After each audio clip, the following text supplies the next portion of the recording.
Hey. Hey. How's Hey. it going? It's going. It's going. It's a It's lovely. going? Yes, it's going. It's warmer here today. It's like it Excellent. might actually be hinting of spring weather for a change. Yeah. Like it's in the 50s, which I know that doesn't sound very warm to you over there, but it's been real cold here, so it's really nice. Well, it's 21C here, and I'm wearing a jumper. Well, what is 21C in Fahrenheit? What is that, like 65? Like, Freedom units. Hang on. wait. Hold on, I'll do it real quick. Like, and it's 70 degrees and you're wearing a jumper. Are you Yes. serious? You're wearing a jumper? Yes. Yes. What are you, a lizard? Like, what do you To need? be fair, I'm wearing shorts as well.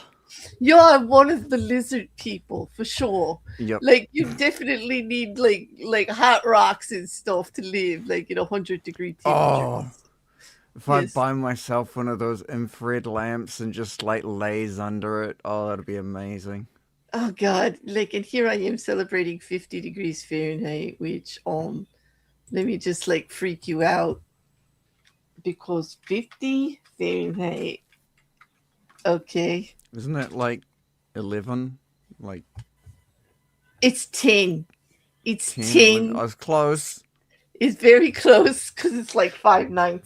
Okay, well, let's get all technical with the scientific math. It's 5/9. Okay, or divided by 1.8, like whichever way you want to do it. But however, That's too much math, man. says the engineer. Get out of here. Okay. Get out of here with that brainiac stuff of yours. Jeez. How dare you call me a brainiac? How dare you? Like, don't start that rumor. Shit, like, I'm just shits and giggles. You know that. No. But damn, yeah. Well, anyway, it's a little warmer here. A little Mm-hmm. warmer. Not anywhere near as warm as it is, but it's a good start to a Saturday. I got good sleep. I feel rested, which apparently I'm going to need because, like, we got some heavy lifting to do today. Yes. Yes. We are going to have to do some very heavy lifting. And can I just say that, like, I'm not too fond of this chapter. Can I just tell you that right out of the box? Right out of the gate. Right out of the gate. Like, I'm not happy, Rekkr. I'm not happy. You know what that This means, chapter's right?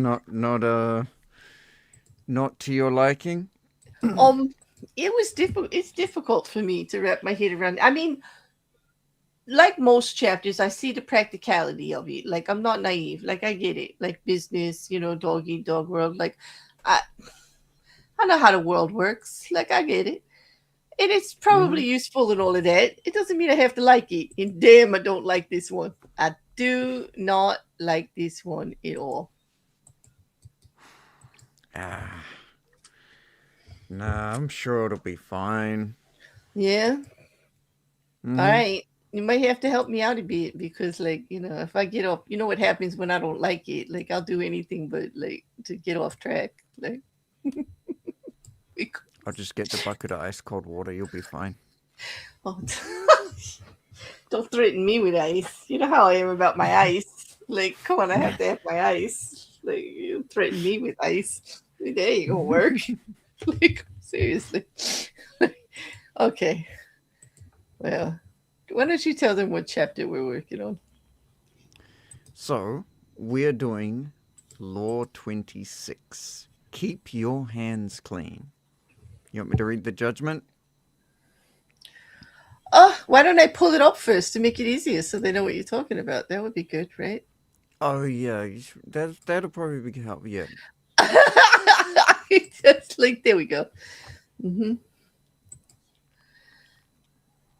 So, the judgment goes: you must seem a paragon of civility and efficiency. Your hands are never soiled by mistakes and nasty deeds. Maintain such a spotless appearance by using others as scapegoats and cat's paws to disguise your involvement. Hmm. Sounds Hey, good. Dro, how's it going? Because they're slowly catching up on the chapters. So brave of you. Like, let us know. I've mangled quite a few of them. This one, this one's gonna be tough for me because, like, it it's difficult for me to embrace manipulation in not being forthcoming in most things because it's not the way I like to approach things. I like to approach things head on, directly, and straight out. You know what I mean? Yes. Yeah. And so, Yeah, me too. you know what? So, like, right? So, like, you read something like that and you're like, you know, well, you don't want the expletives that I say first off.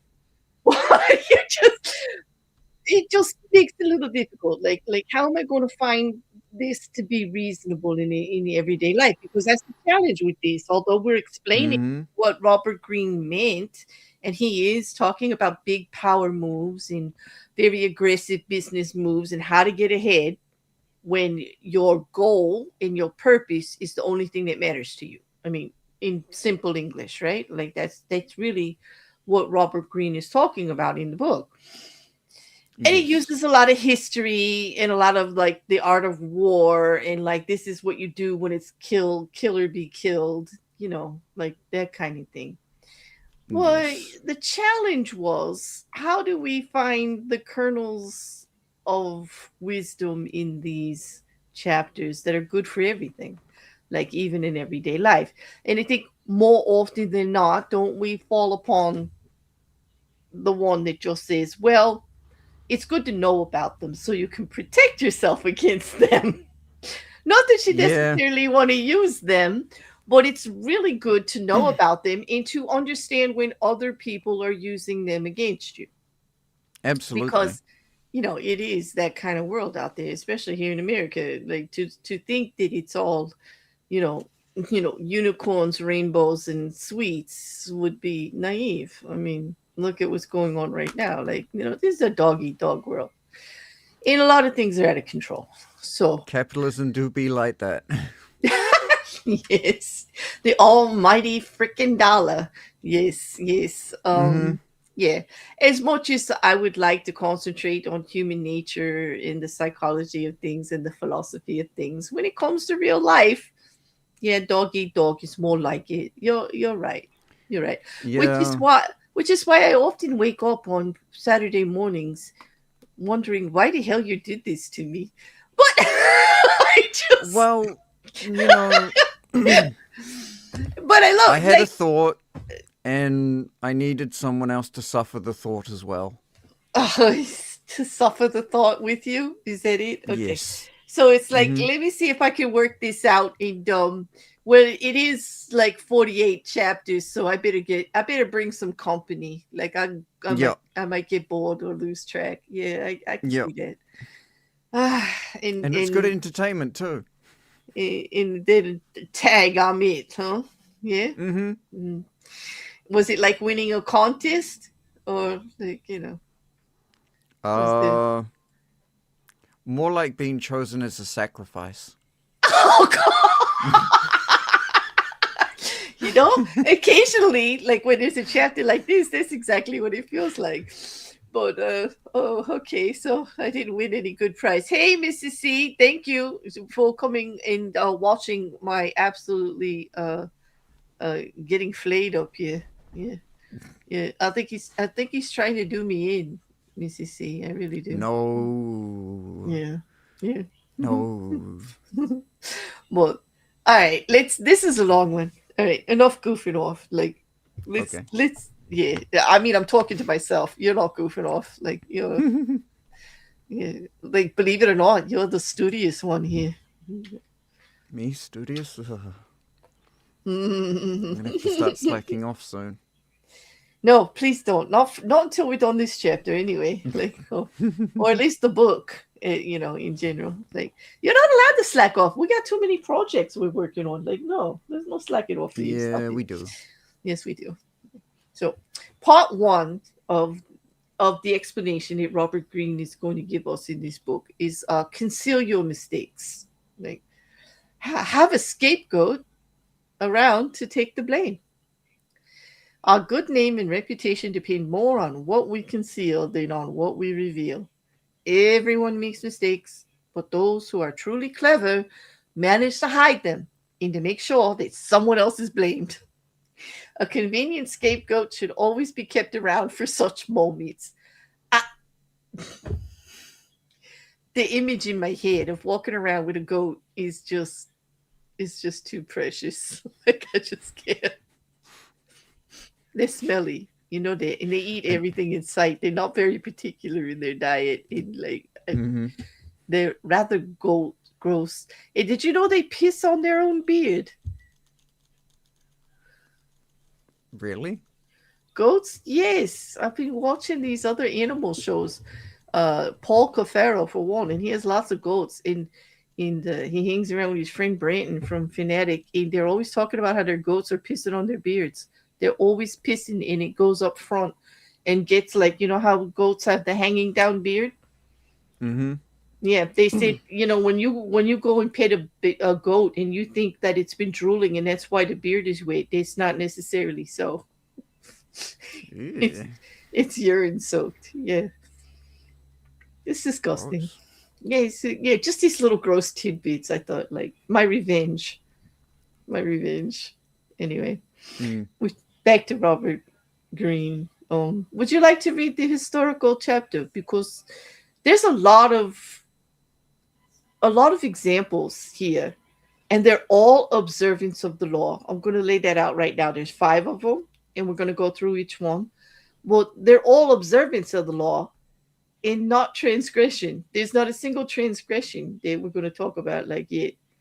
We're gonna actually, the only transgression is if you get caught doing this, I guess. Like, because this is very manipulative. This is like using people to That it is very much and so. and I'm not naive. We all do it. Like everybody does it. Like even with YouTube, like you use people to bolster your image. You want to like, somebody's got a good channel or talking about a hot topic, so you want to work with them or whatever. Like we all like do stuff like that, but not like as aggressively as like I'm gonna go out there and do some shit, and I don't want to get blamed for it, so I'm just gonna use you to cover for me, kind of stuff. Is just it's just distasteful. Like, Yeah. yeah, it's not right. It's not right, right? I mean, No, although, not at all. like we see it every day, which we'll get to at the Mm-hmm. end. I mean, if you think about it, we see it every damn day, but just not so much in Oh, my like absolutely. our intimate circles, our friends, family, partners. Like, but Mm. I can. I mean, I'll have to give in. Just Rekkr, I'll have to give in and say that I can see that it's absolutely probably necessary to get ahead in business. You know, so Yeah. on that, for I those, guess it would depend on the business though, the kind of business that you would be going into. you're right. I doubt if you're in a flower shop that you have to do this very often. Like, yeah, but if Now, you're running a sandwich truck, I could see how you would have to. yeah, don't eat from that sandwich truck. That sandwich truck, Yeah, you don't want to know where their ingredients have been. yeah, or like call the health department on them and then blame it on the a customer, like that Mm-hmm. they did it, yeah, or something, yeah, something like that. Yeah, you know what I mean. But yeah, but the Anyway, flowers, yeah, flower shop, I don't think so. yeah. Yeah. So, part one: conceal your mistakes. Have a scapegoat around to take the blame. Our Mm. good name and reputation depend more on what we conceal than on what we reveal. Everyone makes mistakes, but those who are truly clever manage to hide them, and to make sure someone else is blamed. And to make sure someone else is blamed. A covenant, a covenant scapegoat should always be kept around for such a moment. Okay, so you read the example. Yes. You'll do Now, the first one. observance of law one. I was scrolling on the wrong computer. Were you? Yes, because I had just read that chapter, that paragraph above. But for those Yeah. of you following along, the PDF is listed in the description of the video, of the YouTube video. For those of you on Twitch, you'll have to grab the link for the YouTube video, Yes. which I'll put in the chat so that they have Okay. and go into the description. Oh, Observance of the law one. Near the end of the 2nd century AD, as China's mighty Han Empire slowly collapsed, the great general and imperial minister Cao Cao emerged as the most powerful man in the country, seeking to extend his power base and to rid himself of the last of his rivals. Cao Cao began a campaign to take control of the strategically vital Central Plain. During the siege of a key city, he slightly miscalculated the timing for supplies of grain to arrive for the capital. As he waited for the shipment to come in, the army ran low on food, and Cao Cao was forced to order uh, the chief of commissariats to reduce its rations. Cao Cao kept a tight rein on the army and ran a network of informers. His spies soon reported that the men were complaining, grumbling that he was living well, while they themselves had barely enough to eat. Perhaps Cao Cao was keeping the food for himself, they murmured. If the grumbling spread, Cao Cao could have a mutiny on his hands. He summoned the chief of commissariats to his tent. I want to ask you to lend me something, and you must not refuse, Cao Cao told the chief. What is it? The chief replied.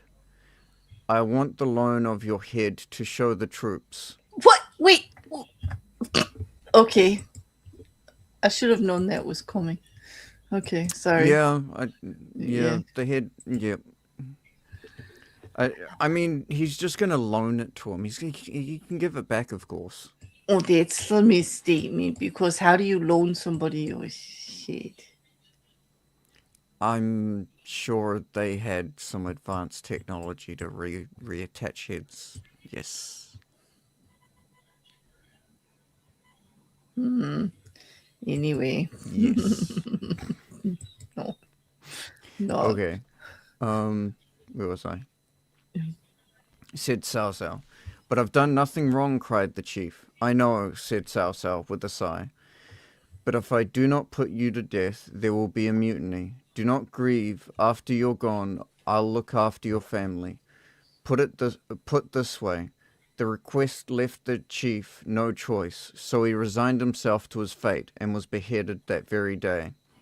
Seeing his head on public display, the soldiers stopped grumbling. Some saw through Cao Cao's gesture, but kept quiet, stunned and intimidated by his violence, and most accepted his version of who was to blame, preferring to believe in his wisdom and fairness than his incompetence and cruelty. Jeez.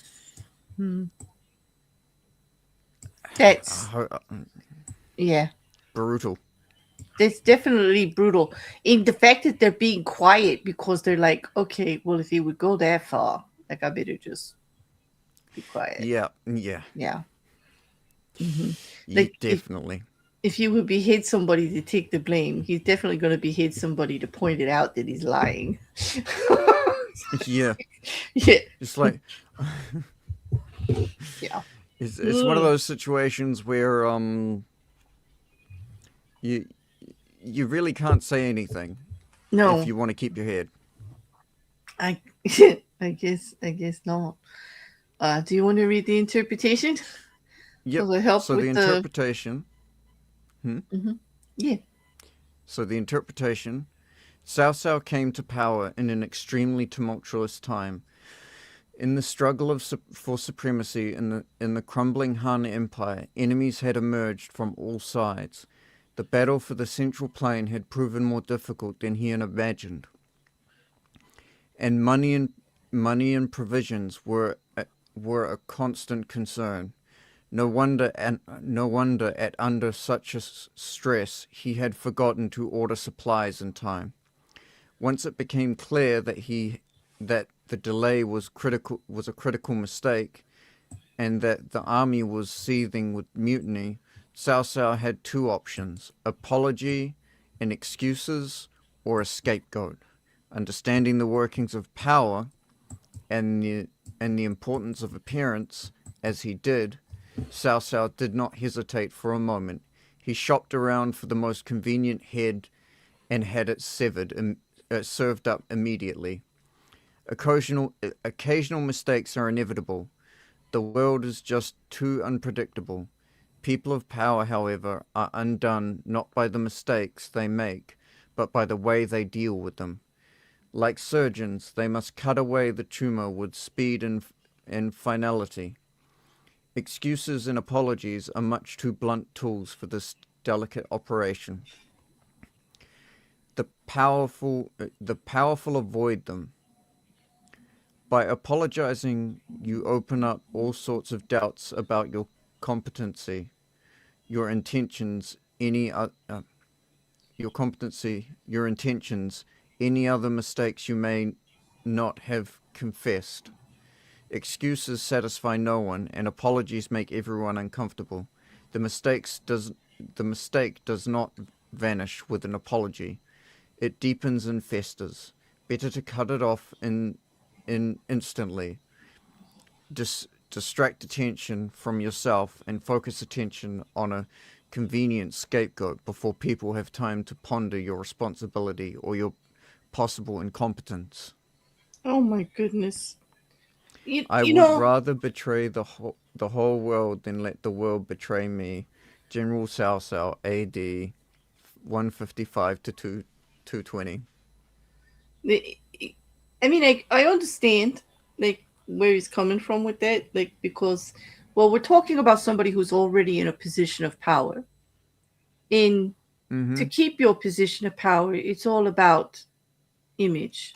It's all about what people perceive, not necessarily the black and white or the truth of the matter, right? Like, Well, well, it only really works in this case because back then the emperor was seen as almost a mm-hmm, godlike being.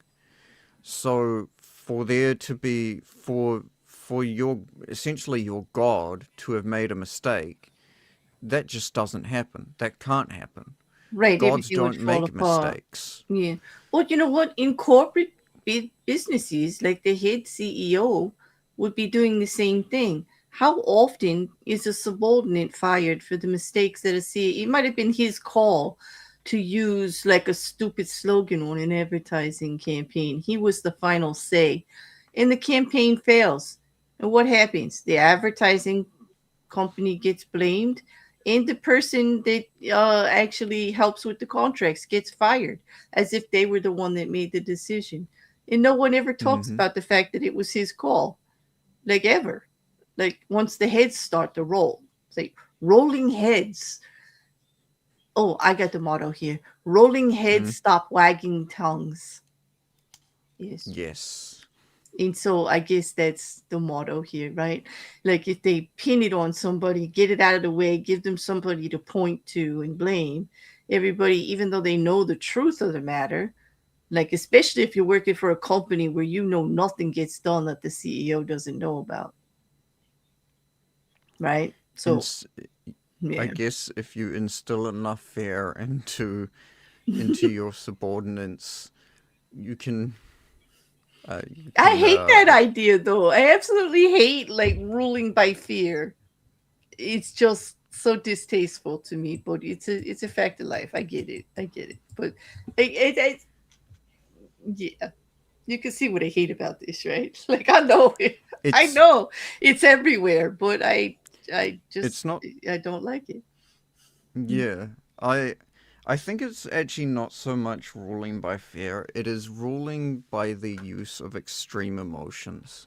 Because I would actually place this kind of thing in the same category as bad, as if a leader ruled by, say, love. So like essentially having his subordinates, or say a military general, what ran his platoon by like everyone had a brotherly love for each other and ran it that way. That's still the same kind of manipulation. Mm, It's just using a different, it's just taking a different angle. You're still achieving the same thing. You're still I using the same amount of manipulation. yeah, but like, what would the punishment be? I mean, in when you're ruling fear, you're taking people's heads or their jobs or embarrassing them in public. If you're ruling by brotherly love, what do you do? Like, Well, generally, if you're ruling by brotherly love, the person that, or any one particular person that feels that they made a mistake feels a great deal of shame. mm. So I wouldn't be surprised if they sort of outcast themselves, Oh, there you go. Like they're not or good enough sever their now. own How did head. they let them down? Oh, the Yep. disappointment of it all. Oh, Yeah. yes, and they run away. Okay, yeah, I can see that. Or Yeah, essentially sever their own head.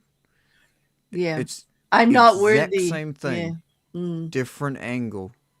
Oh, yes, I see. It's still major manipulation, very distasteful. Yeah. Mm. Mm.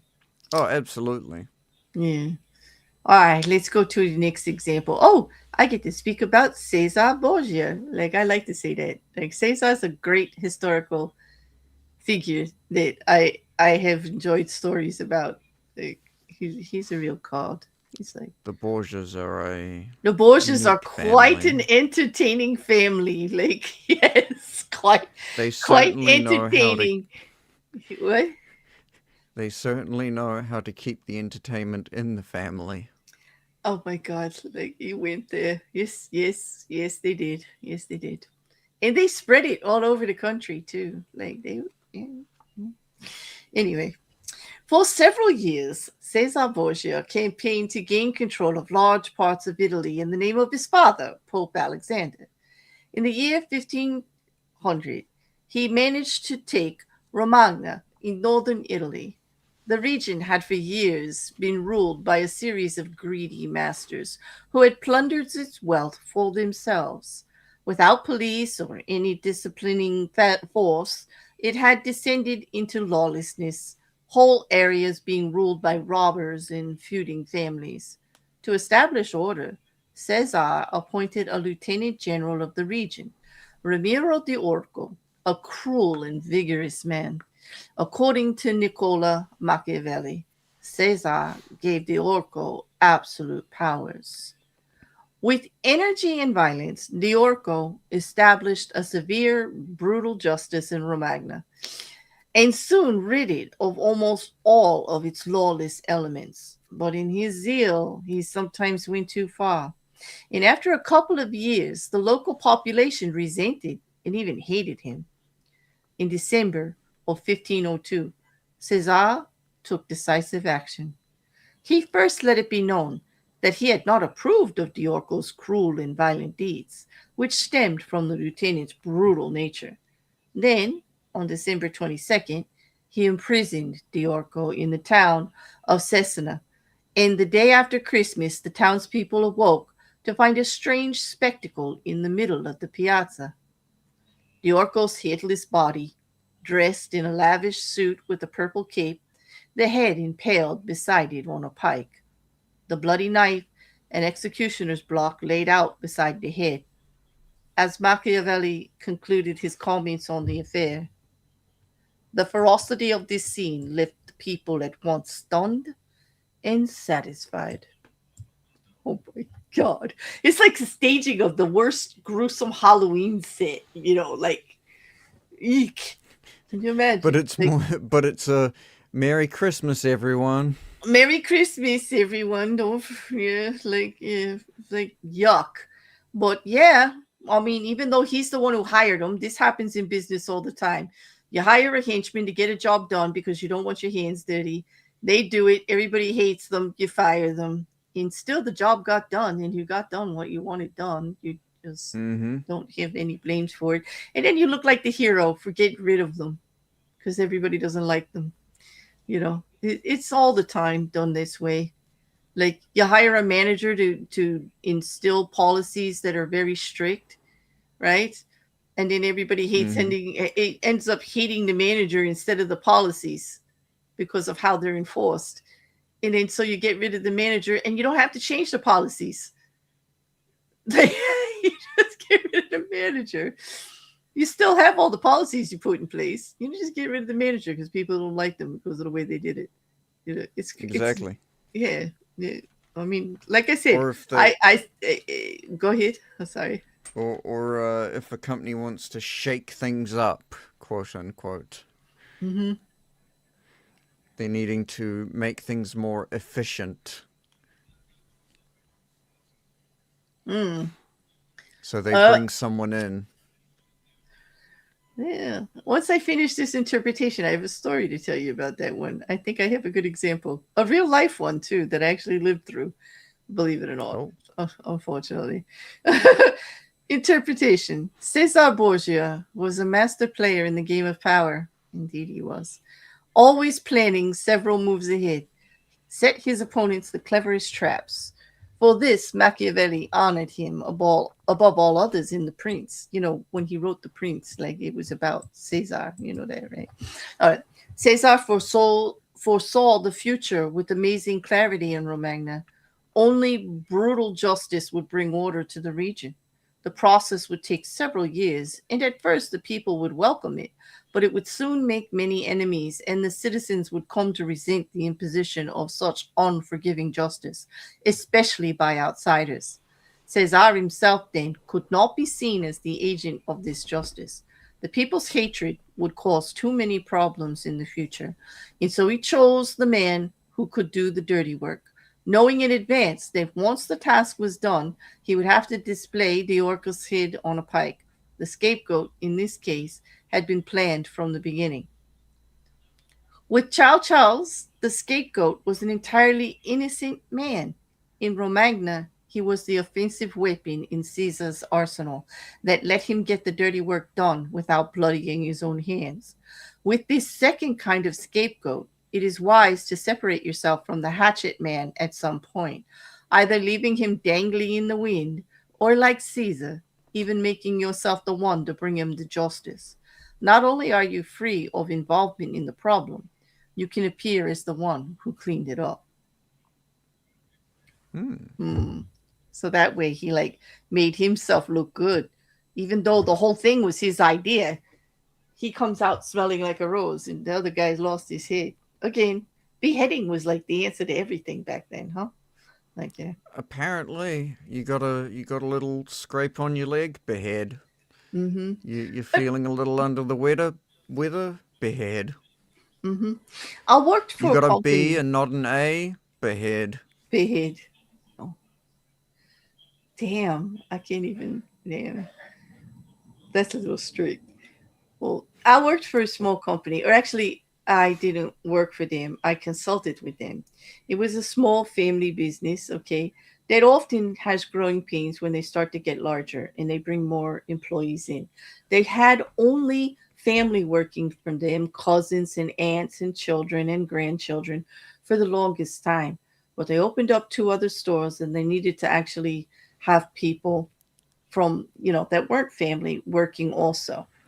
And so they had developed some personnel policies about timeliness and stuff like this, clocking in and out, paid lunch hours and all to cover the schedules because now they got three stores. So they have to be a little more organized. So they made what you call a human resources policies, okay, all about employment. And everybody got employment agreements, and all the new hires are given these agreements. And the old ones that were there before, even family members, there was a big meeting and they all had to sign these employment contracts. And so they all had the rules, they all knew everything was in place.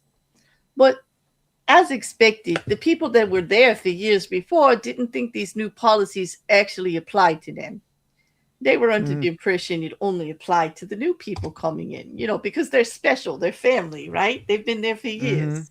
Even if they're not family, people that tend to have been somewhere for years and then things change kind of think the changes really aren't about them, right? Well, there was Mm-hmm. one particular rule that was getting violated all the time that became a big problem. The new people were complaining about some of the senior employees not clocking in when they show up for work, or clocking in early and then not going to work. In other words, clocking in at 7 o'clock, okay, and then going in the break room for an hour before showing up on the floor to work at 8. This is a big problem for perception, okay? Mm. Now, technically, in the people in payroll knew that this person clocked in but wasn't working and only paid them for their schedule at 8 o'clock.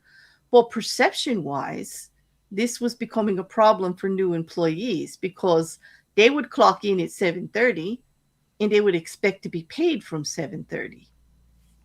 Mm. And technically, if you took that to the Board of Labor or the Department of Labor here in the United States, they would say, well, if the time clock says 7:30 to 8:30, then that's what they should be paid. Unless you have a policy that says you'll only be paid for your scheduled hours. Don't clock in more than 6 minutes before your schedule. If you do, you're only going to get paid for your scheduled time unless approved by a manager or whatever. So there was a policy that the managers now for different departments and stores would have to go over the time cards before they went to payroll. And those adjustments were being made.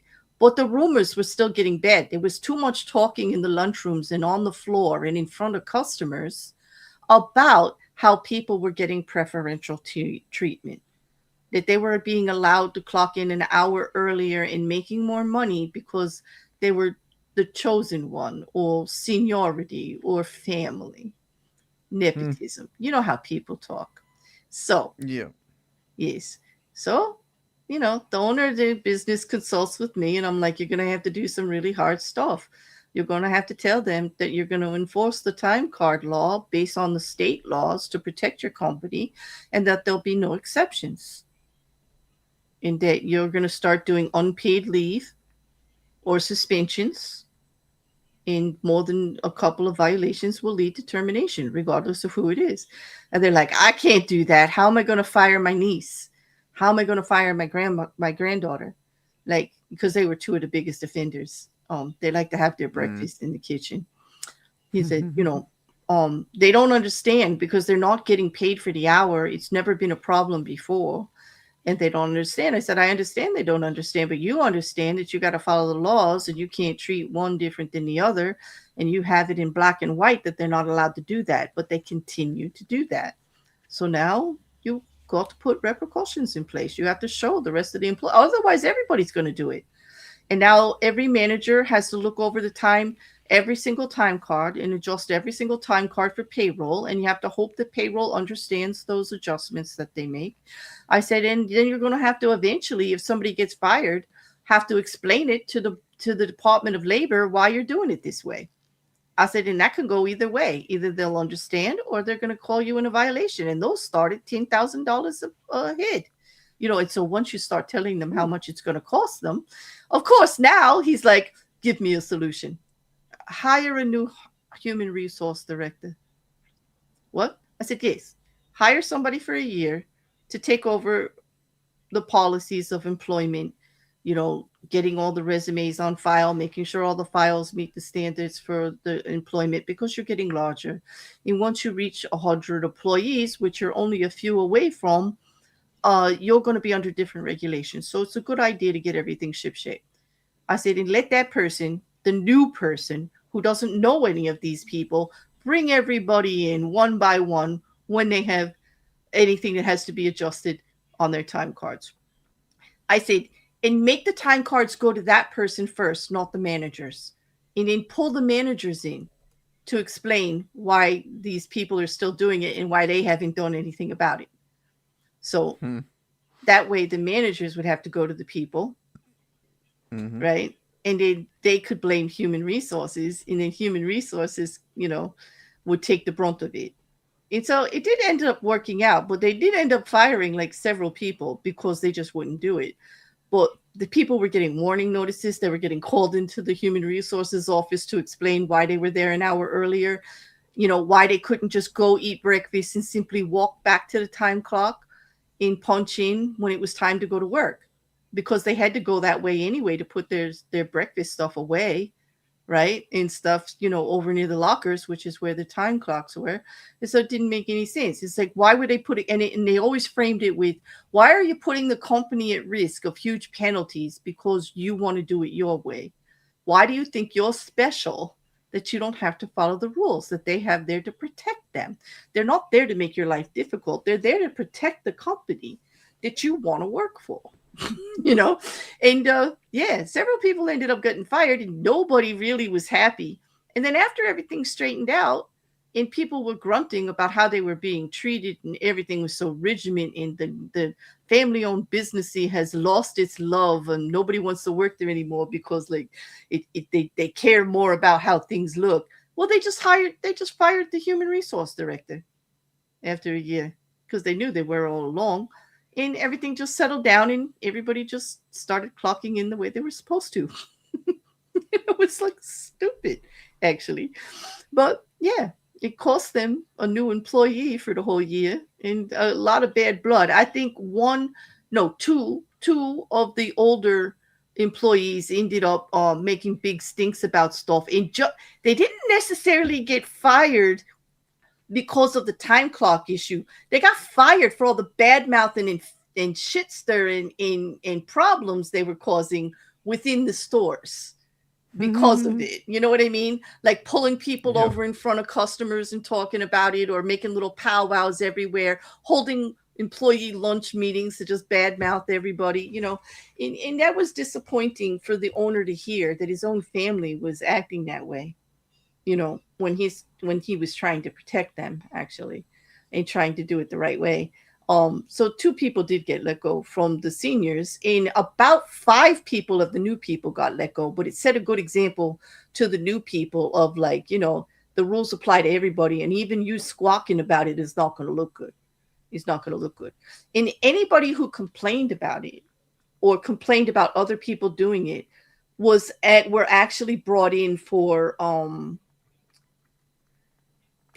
consultation with the HR director also, so they could be talked to about their attitude, in like, why are you trying to cause trouble, in like, are you doing it in front of in other employees, are you doing it in front of customers, like there's a right way to do stuff, so everybody was getting like a cold lesson on the whole thing.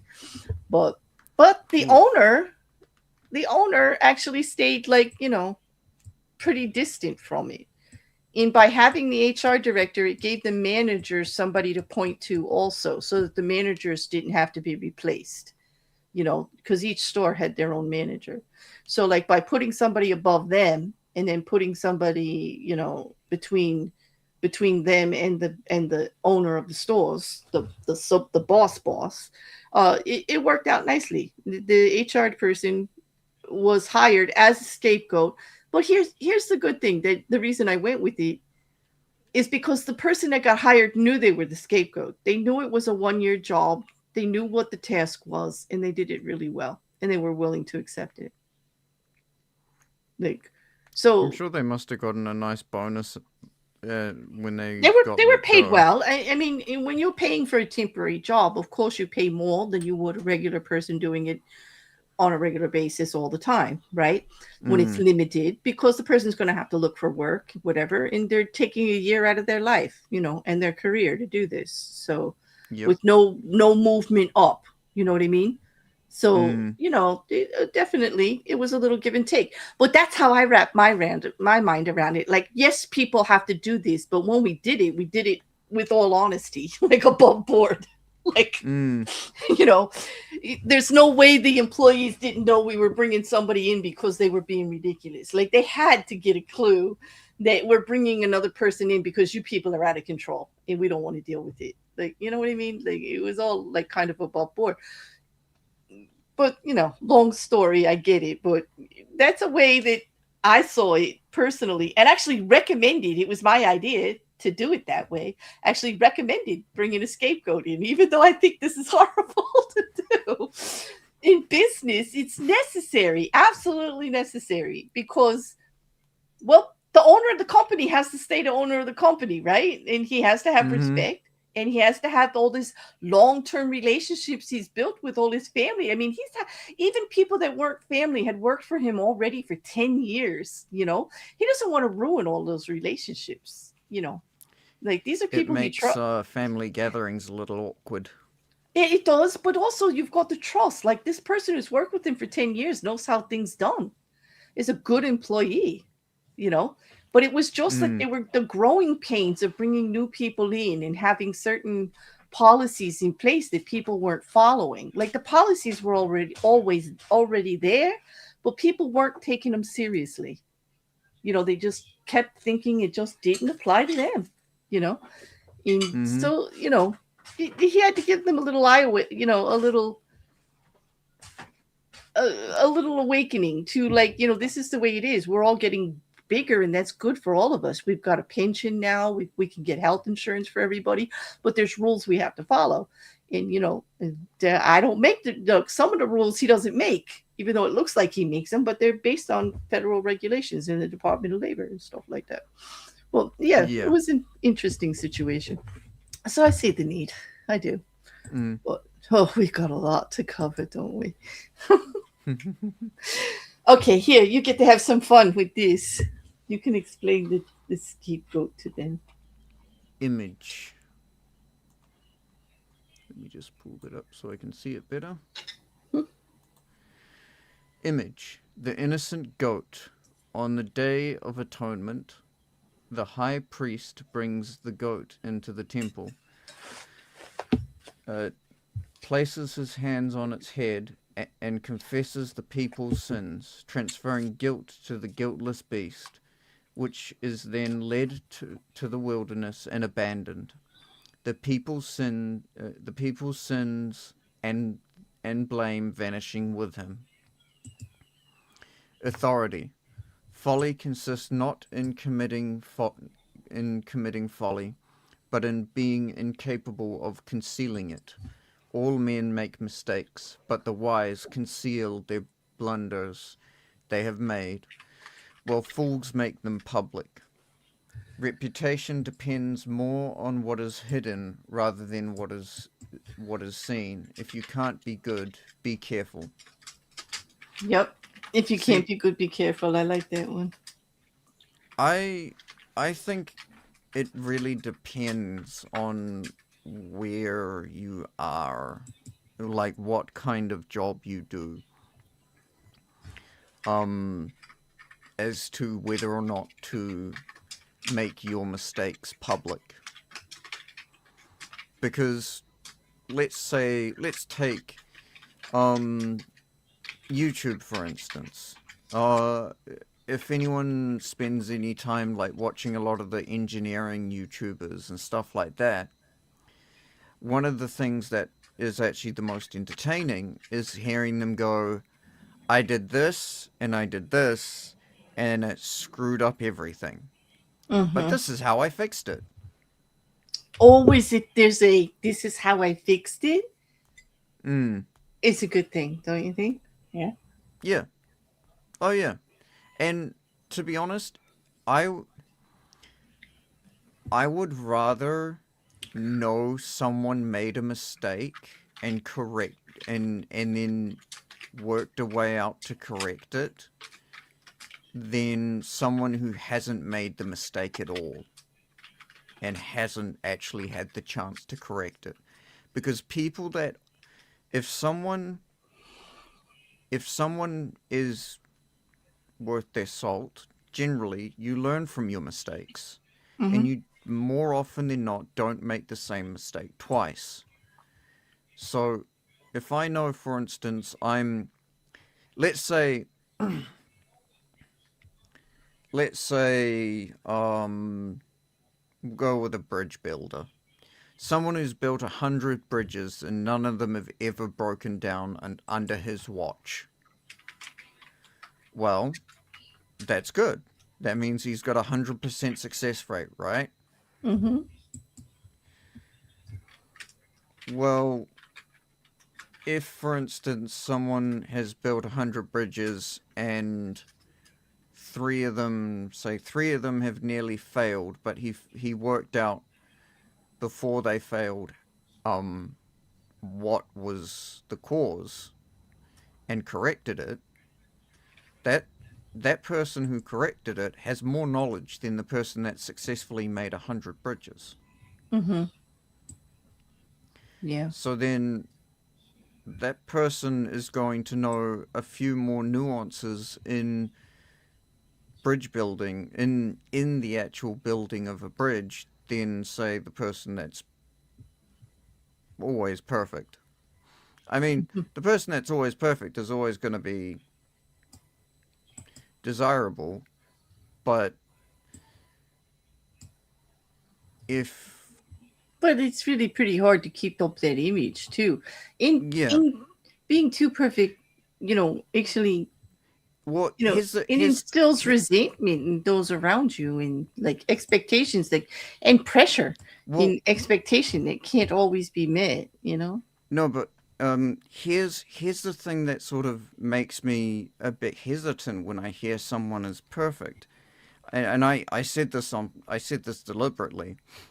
Um, I said this person's built 100 bridges and none of them have failed under his watch. Oh, so it was definitely somebody else who made the mistake. Like, So we don't.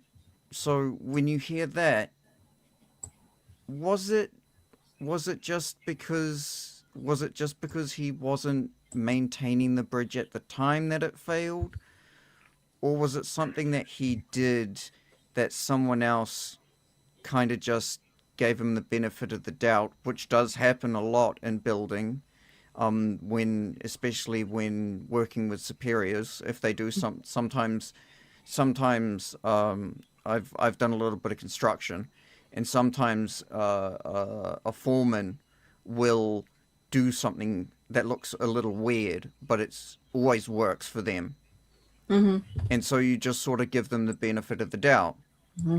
And even if it seems a little like unconventional or might not work. So, this person that's built 100 perfect bridges, you later find out that 30 of them fail, but none of them under his watch. Hmm. But what was the catalyst is the real question. All of a suddenly, that person that had that successfully that person that has built 100 bridges and fixed the three that nearly broke down seems a little bit more of a desirable client, desirable um, employee, right? Mm-hmm. Yeah, it does. It does. Absolutely. You're right. It's a good example. Mm. I want to bring up something from the chat real quick from Rocky Couch. Found this quote. Uh, and then Mm-hmm. remember this: the imperial need for control is so desperate because it is so unnatural. Tyranny requires constant effort. It breaks, it leaks. Authority is brittle. Oppression is the mask of fear. Remember that. Karis Nemec from Andor. I kind of agree with it. I do. It's a Mm-hmm. lot of work. It's a lot of work. You know. Yeah, I'm with you, Gene. No scapegoating. Yeah, I'm with you. He says, "Can we stop it? You grope a few chats and everyone wants to lay their blame on you." Geez, I know, I get it. You get Mm-hmm. known for it, right? Yeah, it's a reputation. Yeah, reputation. Welcome, Gene. Oh, but I get it. There's just like, hmm, the scapegoating part. It's got a bad rap, although it's used so much. Absolutely. And It I would be naive if I said it. I wouldn't be actually truthful if I said it didn't really play a part in everyday life, because it actually does. well, the the idea of always wanting to be squeaky clean sort of Hmm. it raises a lot of red flags for me if someone is squeaky clean because I think that's human nature, like everyone else. I mean, we always look to the person who's got like the perfect image, going, there's got to be something. Like, like, this is just, you either think they're fake, or they're not well, being realistic, or they're hiding something. Like, that's not the real them. unfortunately, more Yeah. often than not, the person that's squeaky clean is only squeaky clean because it didn't happen under their watch. Or they actually kept their hands clean on purpose by using scapegoats. In the next thing we're going to talk about, cat's paws, using other people Exactly. to do the dirty work, it's your idea, but you want other people to do it so that nobody can blame you. you know they've And just been that's really exactly good it. at standing away from the fallout, Mm-hmm. being protected. Yeah. Yeah. Well, Yeah. let's bring that one up. That's where we are next. Okay. um all right, so part two, because this is a very long chapter of Robert Greene's. So Oh, absolutely. yes, and not only does he think scapegoating, like to keep your hands clean, always blame it on somebody else. If you have to do the dirty work of something, to use a cat's paw. And this comes from the monkey and the cat's paw fable. Um, if it is, if there is something unpleasant or unpopular that needs to be done, It is too risky for you to do the work yourself. You need a cat's paw, someone who does the dirty, dangerous work for you. The cat's paw grabs what you need, hurts who you need to hurt, and keeps people from noticing that you are the one responsible. Let someone else be the executioner or the bearer of bad news while you bring joy and glad tidings. You know, Mm-hmm. kind of what Cesar Borgia did. Like he had a scapegoat. He blamed everything on this other guy, but at the same time, he had the other guy doing all the stuff he needed done. Like he needed law and order, right? And he needed a strong hand in that town, and he put somebody in charge that would do it. So, in kind of, he used both, and then he blamed it all on him as a scapegoat.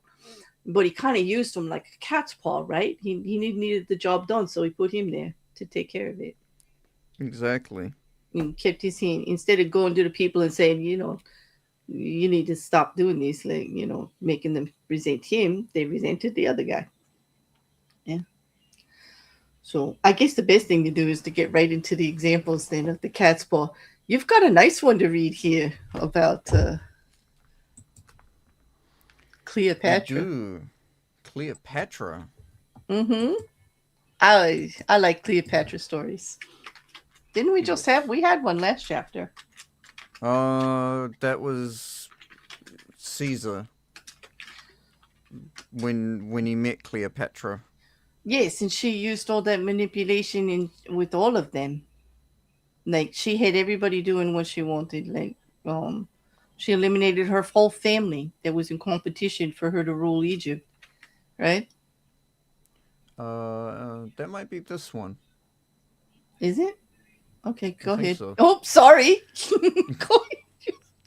Well, you go ahead and read it. Yeah, so they know what I'm Okay. talking about. Yeah. The observance of the law 1.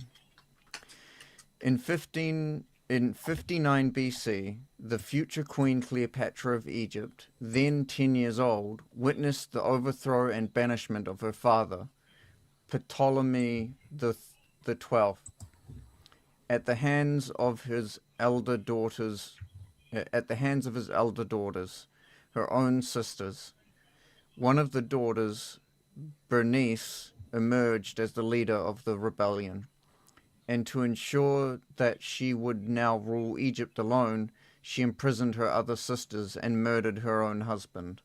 This may have been necessary as a practical step to secure her rule, but that a member of the royal family, a queen no the less, would so overtly exact such violence on her own family horrified her subjects and stirred up powerful opposition. 4 years later, this opposition was able to return Ptolemy to power, and he promptly had Bernice and the elder sisters beheaded. In 51 BC, Ptolemy died, leaving 4 remaining children as heirs. As was the tradition in Egypt, the eldest son, Ptolemy the 13th, only 10 at the time, married the elder sister, Cleopatra, now 18, and the couple took the throne together as king and queen. None of the 4 children felt satisfied with this. Everyone, including Cleopatra, wanted more power. A struggle emerged between Cleopatra and Ptolemy, each trying to push the other to the side. In, in 48 BC, with the help of a government faction that feared Cleopatra's ambitions, Ptolemy was able to force his sister to flee the country, leaving himself as sole ruler in exile. Cleopatra schemed. She wanted to rule alone and to restore Egypt to its past glory, a goal she felt none of her other siblings could achieve. Yet as long as they were alive, she could not realize her dream. And the example of Bernice had made it clear that no one would serve a queen who was seen murdering her own kind. Even Ptolemy the 13th had not dared murder Cleopatra, although he knew she would plot against him from abroad. Within a year, Cleopatra's banishment uh, uh, Within a year after Cleopatra's banishment, the Roman dictator Julius Caesar arrived in Egypt. Determined to make the country a Roman colony, Cleopatra saw her chance and re-entered Egypt. Re-entering Egypt in disguise, she travelled hundreds of miles to reach Caesar in Alexandria. Legend has it that she had herself smuggled into his presence, rolled up inside a carpet, which was gracefully unfurled at his feet, revealing the young queen. Cleopatra immediately went to work on the Roman. She appealed to his love of spectacle and his interest in Egyptian history, and poured on her feminine charms. Caesar soon succumbed and restored Cleopatra to the throne. Cleopatra's siblings seethed. She had outmaneuvered them. Ptolemy XIII would not wait to see what happened next. From his palace in Alexandria, he summoned a great army to march on the city and attack Caesar. In response, Caesar immediately put Ptolemy and the rest of the family under house arrest. But Cleopatra's younger sister, Arsone, escaped from the palace and placed herself at the head of the approaching Egyptian troops, proclaiming herself Queen of Egypt. Now Cleopatra finally saw her chance. She convinced Caesar to release Ptolemy from house arrest, under the agreement that he would broker a truce. Of course she knew he would do the opposite, that he would fight Arseno, I can't pronounce it, Arseno, for control of the Egyptian army. But this was to Cleopatra's benefit, for it would divide the royal family. Better still, it would give Caesar the chance to defeat and kill her siblings in battle. Reinforced by troops from Rome, Caesar swiftly defeated the rebels in Egypt. Defeated the rebels. In the Egyptians' retreat, Ptolemy drowned in the Nile. Caesar captured Arsinoe and had her sent to Rome as a prisoner. He also executed the numerous enemies who had conspired against Cleopatra, and imprisoned others who had opposed her. To reinforce her position as uncontested queen, Cleopatra now married the only sibling left, Ptolemy the 14th, only 11 at the time, and the weakest of the lot. 4 years later, Ptolemy mysteriously died of poison. Oh, how I wonder convenient. I Yeah. wonder what could have happened. Hmm.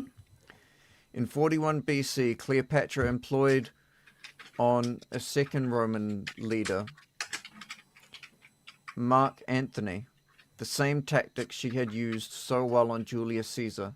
After seducing him, she hinted to him that her sister Arsinoe, still a prisoner in Rome, had conspired to destroy him. Mark Antony believed her and promptly had Arsinoe executed, thereby getting rid of the last of the siblings who had posed such a threat to Cleopatra. Damn. Hmm. She She, she was a wily one. Yeah. Hmm. she definitely knew how to play the Game of Thrones, right? Yes, well, she definitely ended up just being the only one left, and Queen of Egypt.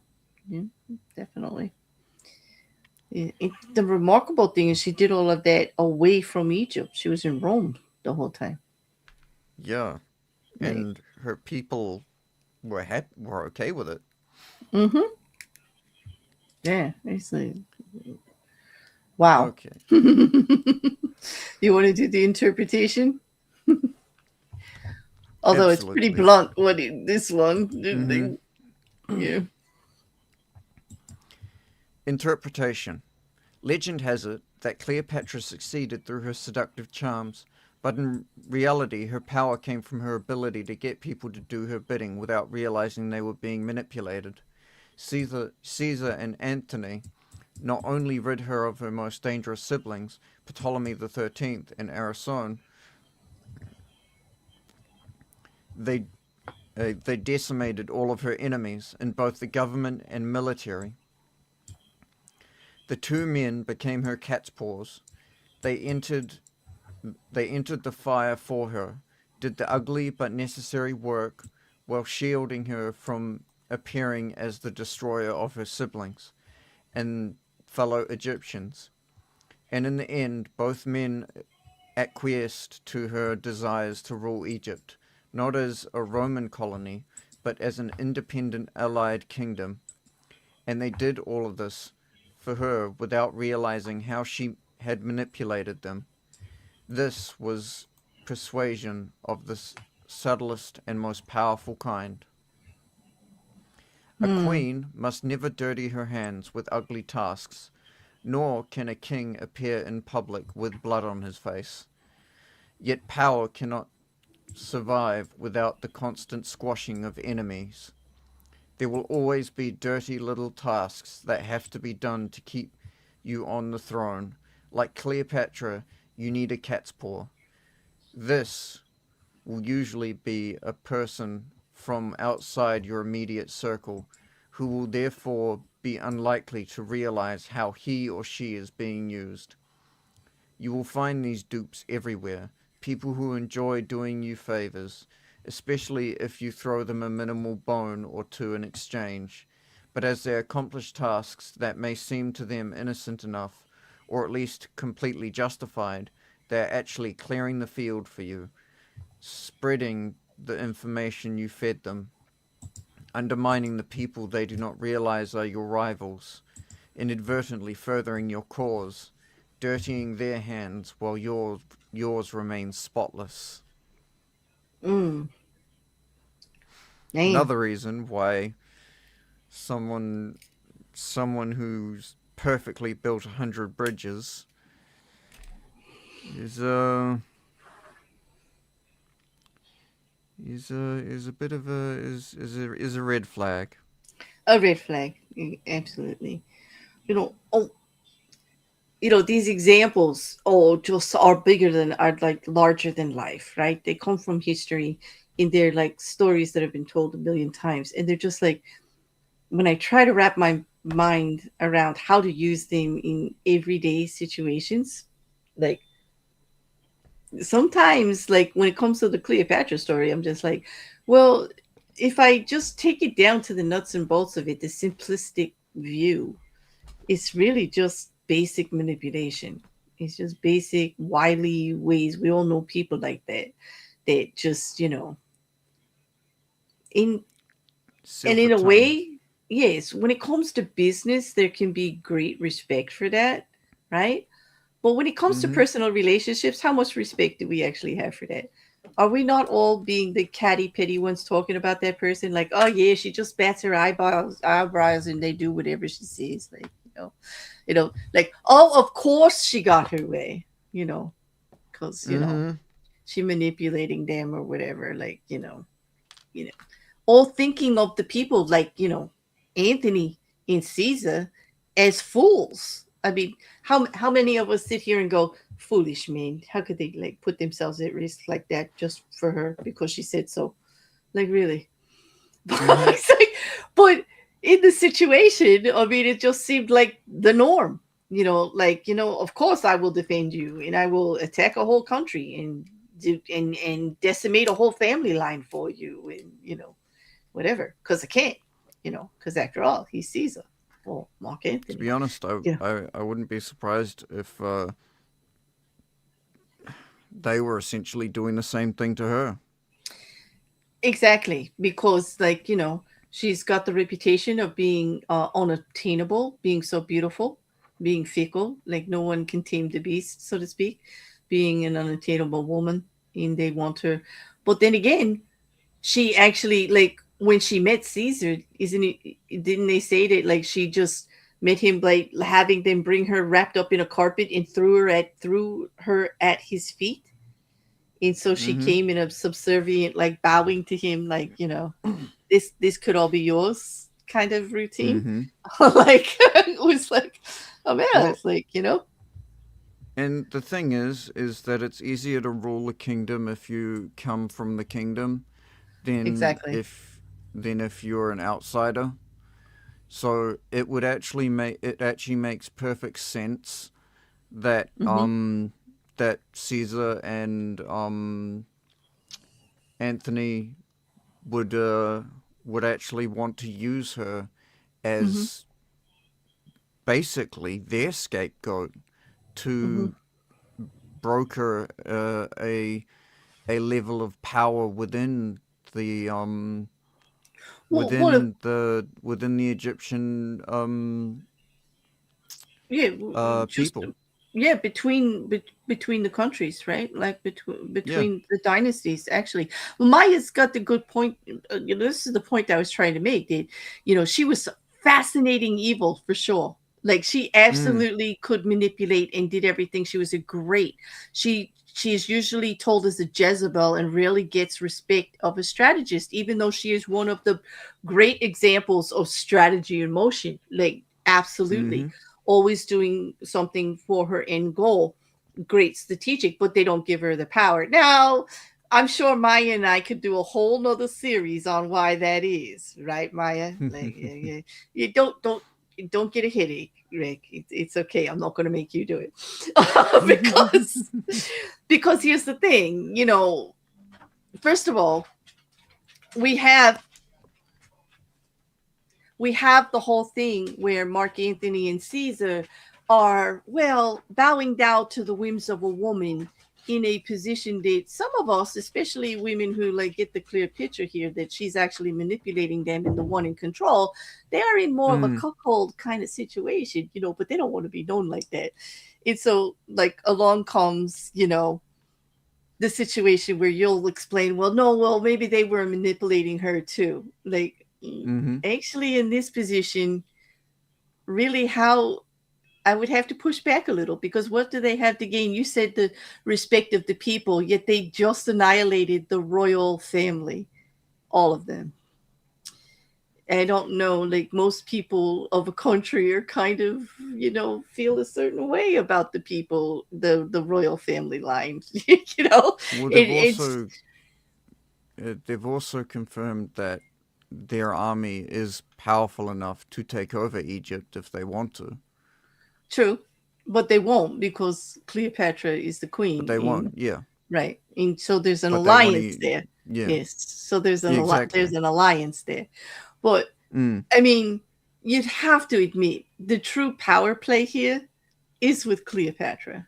Oh, Yeah. 100%. Like Yeah. I'm not even arguing that.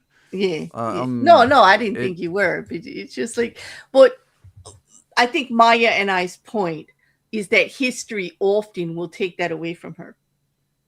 Mm, And it's almost like second nature to do does it, it? you know.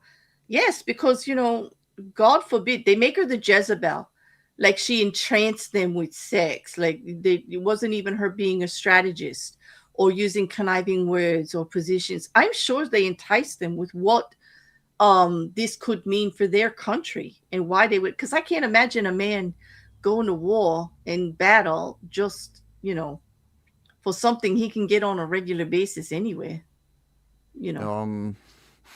Uh. Okay. All right. Yes. Troy. Okay. Yes. Okay. I knew you were going to bring up Troy. Um. I just knew it. I was like, Helen of Um. Troy. Like, okay. What Yes, a. I get it. Hang on. Because Troy. because the Uh. unobtainable or the thing that you want that just seems a little off is yes, of course. The unobtainable is also more enticing. I get it. The thing that is more difficult to get is absolutely you put greater value on. I understand that part of it, but still she had to be using more than her charms, don't you think? Because like Oh, absolutely. I mean, That's what I no mean. doubt she I did. She used everything that she had, as everyone does. Whether you're a woman or a man, don't you use everything you have in your I mean, absolutely. if you're not, you're doing yourself a disservice. If you've got the tools, you got the means, you got the goods. What's wrong with Mm-hmm. using them? Like, that's a good strategist, absolutely. But I don't know. I often find that history itself will couch the language. to just, not give the proper props. Although Cleopatra does get hers. Like, she's brought up a lot. And I'm not saying that Robert Greene is doing that on, like, doing her a disservice, because he's not. He brings up many women that have actually used these things very powerfully, like George, like George Sand, the author in the last chapter, Mm-hmm. who actually, manipulated a whole era, you know, a whole society, Mm-hmm. bending to her whim to accomplish her goal. And so I do see that Robert Greene does, put it where it needs to be, and does give them the power that they deserve, or the actual recognition of power plays that they deserve. So I'm happy he uses Cleopatra as an example. I just needed to note that in most stories, people don't. They tend to just look at her as a Jezebel, just like we all do. And I'm not saying just like society in general, and that this is a man versus woman thing, because it's not. It's human nature. It's human nature. If the roles were reversed and it was a man, we would be saying, of course, he's so handsome and he comes from a good family. Of course, he gets whatever he wants, right? Right? We know, like, it's just Mm-hmm. that little bit of human nature pittiness that we all like. Hey, people, don't come for me, because we all do it. As much as we don't want to admit it, we all do. And if I could come up here and say I do it, not that I like it, but yes, we all do it. We try to take a little bit away from them, right? Especially if they're overly gorgeous, they've got all that sex appeal, and they're smart and a good strategist in ruling Egypt. Like, of course, we're going to besmirch her a little bit. Of course we Mm-hmm. are, you know. But she was an excellent strategist. I have to give her that. I have to give her that. You know, I do. Well, So, I mean, we we'll never know the nitty gritty of what actually went on. And I would, if there ever came out like the hidden diaries of Caesar and mhm, Cleopatra and Anthony, that would be. I would love to see what they were thinking around that time, the conversations that they would have had with each other, mhm, how one of them how one might frame one thing and the other person might frame the exact same thing in another way to entice each other, because I guarantee it was a back and forth. I I don't do. think Yeah, I I don't think don't it was think it that was easy. simply Yeah. her being just a seductress or anything like that. I think it would have definitely been a back and forth, a play between each other, Hmm. um, and a strategy coming from each of them to show to come to the same uh, result. Hmm. I do It love would the be retelling of history. That, fascinating. yeah, I do love stories that retell the history this way. Try to do it from all the different angles. That's one of my favorite things to watch. As far as dramas on television or to read in books. Oh, you and I are reading one right now on the tale of King Arthur.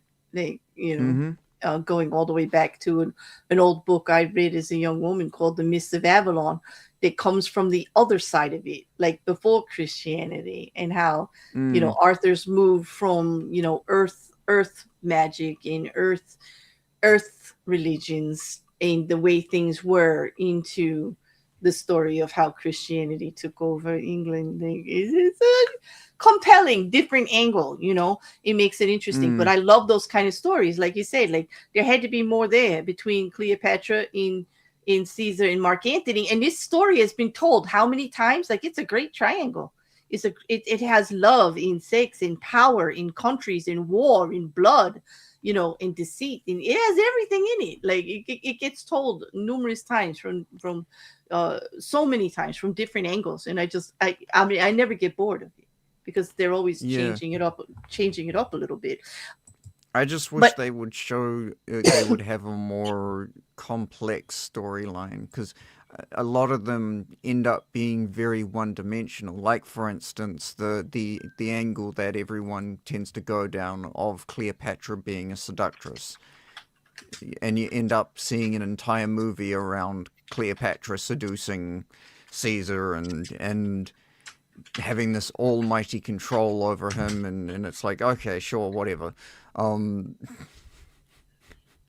That's that is absolutely one possibility, but nothing's ever that simple. Life No, is not that one yeah, dimensional, no. In I actually, especially when we're talking about significant levels of power mm-hmm, amongst significantly intelligent people.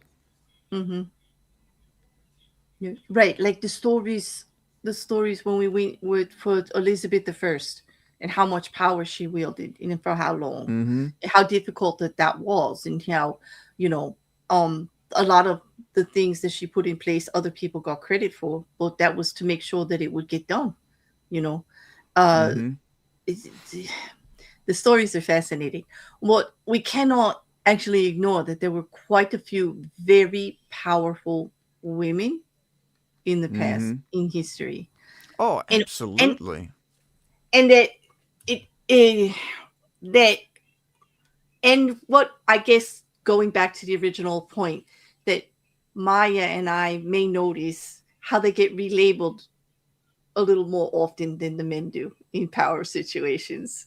Like, Mm. just to tone it down a little bit, because it is true when women, there's no doubt that women have a role in our society, whether we like it or not, because we can bear children, is being the nurturer's mother, child, and everything in human nature depicts it a certain way, even though we have choices and we could do other things. We get that, but this is the perception, this is how it is. We've, from the beginning there was man and there was woman, right? And Mm-hmm. you need both to procreate, and it's not that the goal to keep the world going. We need procreation, yes we do. Mm-hmm. There needs to be children, okay? And so, well, it's almost became necessary to make powerful women unattractive. Does that make any sense? In a way, yeah, I can see that. Right? Because like there's that pushback, right? Like, well, if they're up there ruling the world, like when we gonna have the babies? It's simple Mm. in my mind, and I know I'm making fun of it, and I get it, and people can comment at me if they will, but there's just a very simple way to look at it that way. In So I hate misogyny. I hate chauvinists. I hate I'm the man and I can do things better, because I come from the world where everybody can do something better. And there are things that women do extremely better than men. And there are things that men do that women that are better than what women can do. Like, we all have our strengths. But Exactly. there is that simple biological thing of us being human, in the need to Mm-hmm. procreate and the need to further our humanity and to populate the world. And it always just simply, if you bring it back down to that, it's it's my way of trying to understand the insanity of the world. The inequality and the racisms and all of this stuff. It's my way of bringing it back down to something simple and going, it's not acceptable. It's absolutely not acceptable, but I can see where it went wrong. Like, you know what I mean? Like, I can see why it's going wrong more often Mm. than not, and then to try to pull it back. And basically the pullback is always in acknowledging the strengths of the other side. Does that make any sense? Like, Oh, I get up absolutely. I get upset about being pushed on, because like if you say something, Rekkr, and then I say something, like there's a certain percentage of people that we could be saying the same exact thing, and when you say it, it's a great idea, it's wonderful, it's the truth, and when I say it, it's like, what are you trying to pull? That's bullshit. Like, where are you coming from? Like, Mm. and it's all based on Or vice preconceived versa. notions and prejudices, exactly, and vice versa, it could be the other way. But my point is that it's all based on preconceived notions, biases, and prejudices that are inherent to the person, right? Like, Mm-hmm. and the only way to get past that is just to acknowledge like where they might be coming from, like why they might think that, Exactly. like acknowledge the strength on the other side, just to squash it, Mm-hmm. and we don't like having conversations with people that are ridiculous. Let me just tell you, I really don't. It's not my favorite thing to do, but I do it. I don't like getting into disagreements with people, but I have to. Like sometimes, like but I pick my battles. Like I pick them. Mm. when you want to fight for it. But I just had to say that because, like, Cleopatra for me is a perfect example of it. Because even I judge her for her beauty and her wily ways. Like, I'm kind of offended as a woman that she had to use her sex appeal to get anything done. But in the world that she lived in, of course she did. But she wasn't using only that. It was very strategic. She was very wily and manipulative and very intelligent. Mm-hmm. Very intelligent. She used everything she had. But even I judge her on the, did you have to go there? Did you? Did you really? Like, you know, that's my point. But on that, as we spent too much time praising Cleopatra, that I don't think we need to do the other two examples. What do you think, Rekkr? Because they're all observance. I think we all kind of get what Robert Greene is saying here, Yeah. as far Yeah. as observance, and there's no transgression. So I'll let you, like, let's like calm everybody down with some really adorable toe beans, because who doesn't love toe beans? Like, there you go. Now that I've incited riot amongst YouTube and the internet. You Okay. Authority. Do everything pleasant to yourself, everything unpleasant through third parties. By adopting the first course, you win favour. By taking the second, you deflect ill will. Quite a good battle rapper, by the way, but that's for another story. know. Important affairs often require rewards and punishments.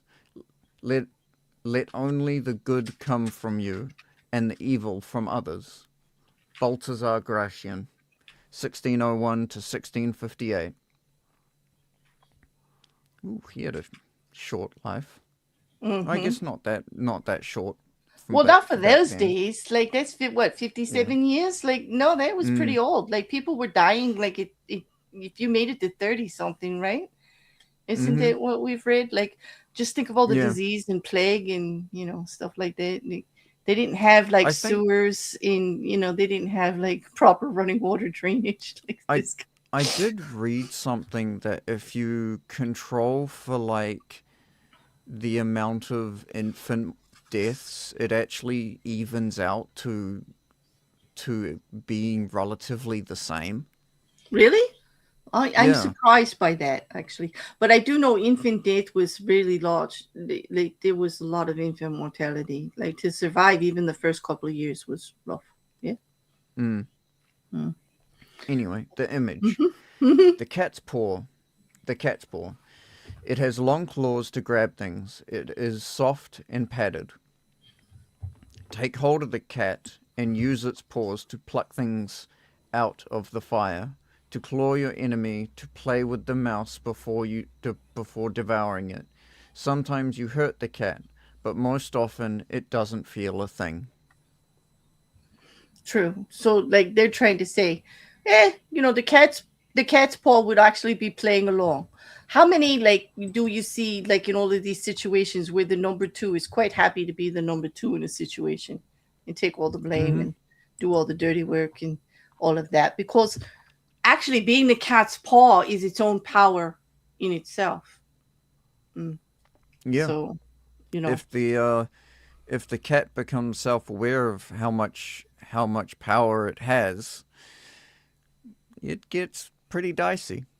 yes, it could actually turn things around, actually, too. That often Mm-hmm. happens, too. The person you put the trust in to do all the dirty work ends up doing the dirty work on you.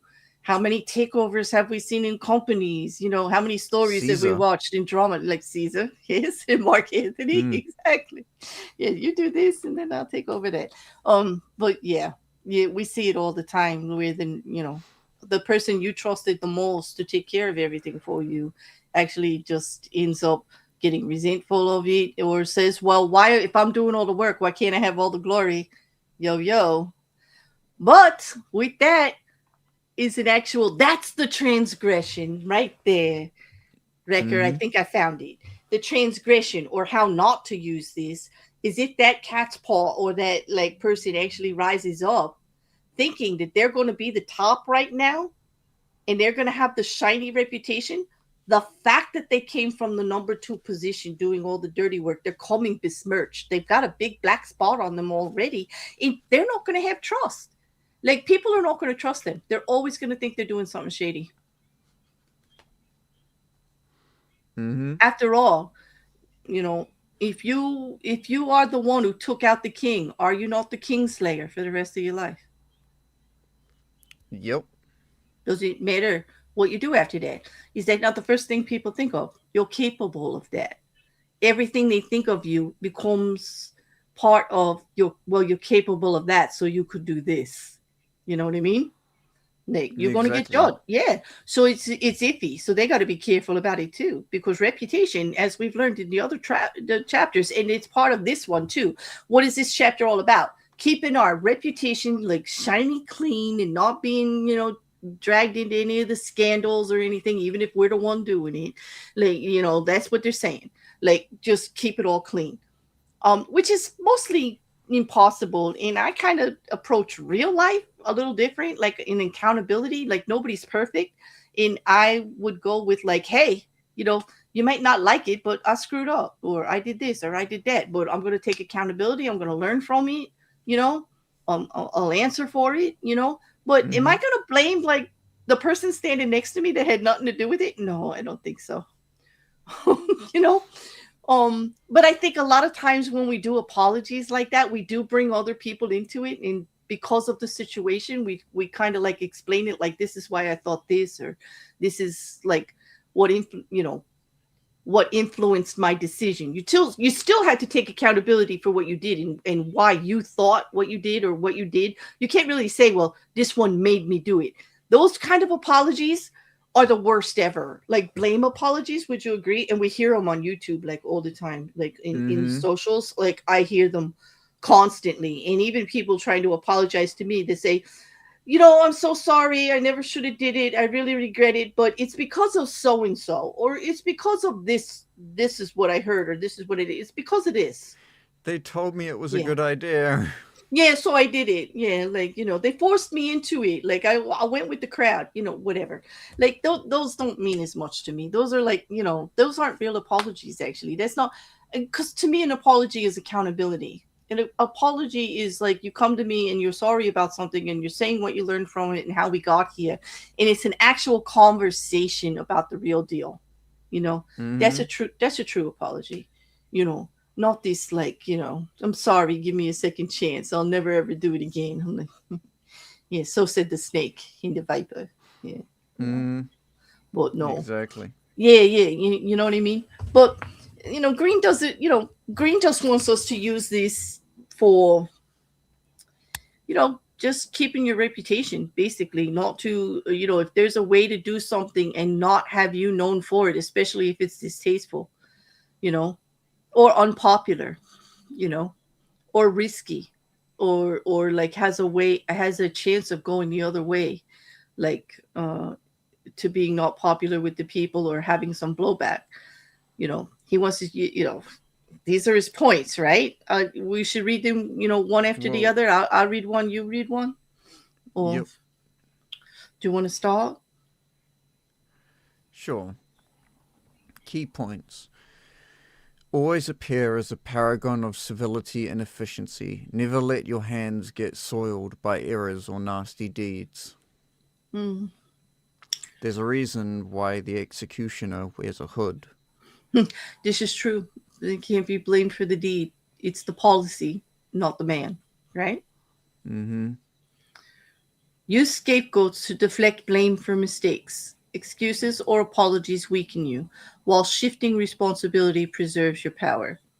I think in dog eat dog business that could be true. In politics, or if this was the royal court, or if we were playing that, what's that war game where you have to conquer countries? Like, it's pretty popular. Um, Yeah. um, It, civil, it's very uh, strategic. Civilization, is it? Where you have to like, civilization, yeah, that's yeah. it. Okay. So if it was that, yeah, like, I agree. But for real life, in my personal life, my day to day, absolutely not. Like, no, Mm. no. Excuses, yes. Apologies, no. Or risk, yeah, that's another one. Okay. Select scapegoats carefully. Innocence protests convincingly, seen as guilt. Unpopular figures or fallen favorites to heighten credibility. Oh, that's interesting. Pick somebody who's already fallen from grace and say, Mm-hmm. yeah, yeah, it was his Or fault. falling. Or yeah, or someone that they're used to pointing fingers at, right? Mm. Or someone, Mm-hmm. or someone that's just gonna say it wasn't me. I could never. And then, like, it's just not gonna be like taken, convincingly because they protest too much, so they're gonna automatically think they're guilty. Like, Mm-hmm. it's that's kind of sneaky. Yeah, it's like, employ cat's paws intermediaries for unpleasant or unpopular tasks to save appearances, energy, and avoid direct involvement. This is necessary for politics and for, you know, uh, if you're going to stay the CEO of a company and you have to put in some very unpopular policies in place that people have to do, you definitely want middlemen. I mean, isn't that what all middle management is for? Like everybody Mm-hmm. in the supervisors, managers, human resource directors, like that's what it's for. And yet, the There's a ultimate reason why failure, middle yeah, management goes first. because you have to keep your popularity while you're working on the bottom line. Because like CEOs are not necessarily hired and fired based on what the employees think of them. I'll tell you that. They are based on the bottom line. They are based on the profit, the balance sheet of the company from quarter to quarter. That's how they're judged. Okay. On keeping their image clean. An excellent CEO or a very high up manager will get the unpleasant things done with no blowback on them, and on them meaning the company, right? Being able to put it on something else. Like Mm-hmm. even the middle managers in HR people are able to point to government regulation as the bad guy, right? But we have to do this because we have more than 100 employees and this is the regulation. Like it has to be this way. Like being able to point the finger at somebody else, right? Yep. And then the reversal. Occasionally admit fault for sympathy or show your hand to intimidate, but rarely. Exposure as a manipulator destroys trust. Right. Because you don't want to look like you're the manipulator. So, like in the first example where they took off the guy's head, they just took it right off. Mm-hmm. Shao took off that man's head, and that was it. He solved the problem. He made somebody pay for the inconvenience. Um, and it didn't blow back on him at all, even though he's the one who did it, Exactly. but they didn't know it. But here's the thing: even though they suspected that he was the one that was the reason that they didn't have the supplies, nobody said anything. Nope. I mean, because after all, the other guy lost his head. Right? Yeah. It's a And he was a general. If you're a soldier and you start saying stuff, well, if you mm-hmm. disappear, no one's gonna notice. Exactly. Exactly. Yeah. Well, that brings us to like one of our favorite parts. I don't know how many we'll be able to handle here on these. This is a very involved channel in a chapter rather. And if you guys want to get into more of the observations, please, the PDF is always linked below, as long as, and also with all of the slides from the previous chapters for the displays that we use, for the slides that we use. Ah, yes, this is perfect example, Couch. I understand perfectly. Next time I screw up, it's Logan's Paul's fault. You know what? It's always Logan Paul's fault. Actually, it always. Would you agree? He's always Logan Paul's fault. Yep. And this is a good way. That's a good one to put there. Uh, all right. How do you want to do the questions? And please, in the chat, if you want to answer any of these questions, we would really appreciate stimulating some discussion here. And those of you watching, that aren't in the chat, because I can see quite a few of you are watching, and for whatever reason you're not doing live chat, that's fine. If you want to answer in the comments or start a conversation in the comments, Rekkr and I will meet you there because we enjoyed that. Mm-hmm. So don't be afraid, even if you're watching this later on replay, to respond to any of it. We really would love to hear from you. We enjoy it, actually. Exactly. At least I speak for myself. I say that. Yes, I definitely. Even if it is Mm-hmm. Logan Paul's fault. Yes, all of it. Yeah, it pretty much is. Oh, you want to start? Okay. What does keeping your hands clean mean in real life?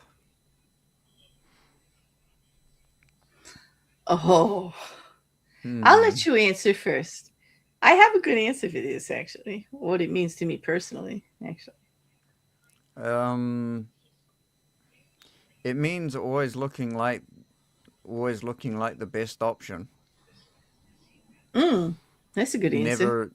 Never, never, never appearing to be someone who is um, fallible Or a risk. Hmm. or a risk. Hmm. See, you gave a very good business answer. I'm very proud of you. You stuck with the book. Like you stuck with what Robert Greene means. Me, on the other hand, because you challenged me to turn this book into something more every day, like try to pitch it the other way. For me, when it says, what does keeping your hands clean mean in real life? It means accountability. And I knew I was going to say that. And I know Mrs. Mm-hmm. Cassandra just groaned in the chat because she knew I was going to say it too. That we're all fallible. What it means doing the best that I can, like all the time. And when I don't, like owning up to it and saying so and making it better, doing what I can. Not trying to be perfect, but like you said, be the best that you can. And that means like if I'm responsible for something, taking the hit, you got to take the hit. I find it distasteful to let others fail for me to Mm-hmm. to push myself ahead. Does that make me bad in business? It can. I was successful in business because I do know how to do it, but I have a line, like I have a really strong line in causing harm. But I can make the tough decisions when it's necessary. I just don't think it's necessary to polish myself up while throwing dirt on somebody else. I feel Well, it. I feel if I look good, like people can recognize the good in me without me having to point out the bad in somebody else. Does that make sense? well, one of the biggest issues with not taking accountability is you're basically saying you're not in control of the situation. It's it, Mm-hmm. it's it's it's not just simply saying, "Oh, this." You, when you point to someone else as the cause of an issue, it's not as in many cases it's not as much saying, "Oh, this person this person is was the issue. I had nothing to do with it." In fact, a lot of the time it says I couldn't control the situation that I'm supposed to be the master of. Exactly. Like, for instance, the um, uh, Sao Sao, Mm-hmm. he didn't necessarily say, "Oh, it was my general's fault." It was him also saying, "Oh, I didn't know that I didn't know this was happening. I was Mm-hmm. ignorant. I was ignorant to the situation. Mm-hmm. I had no control over something that I should be controlling." And now I'm doing something about it. Yeah. Hmm. And I had to do this. Mm-hmm. Mm. Where if you take accountability, if you take ultimate accountability, you're always in control. You always have This is true. that. You always are the person who is the master of your, basically, to be cliche, the master of your destiny. Yeah. Coming from a business and a management point on that, it when you have two employees, like errors get made, right?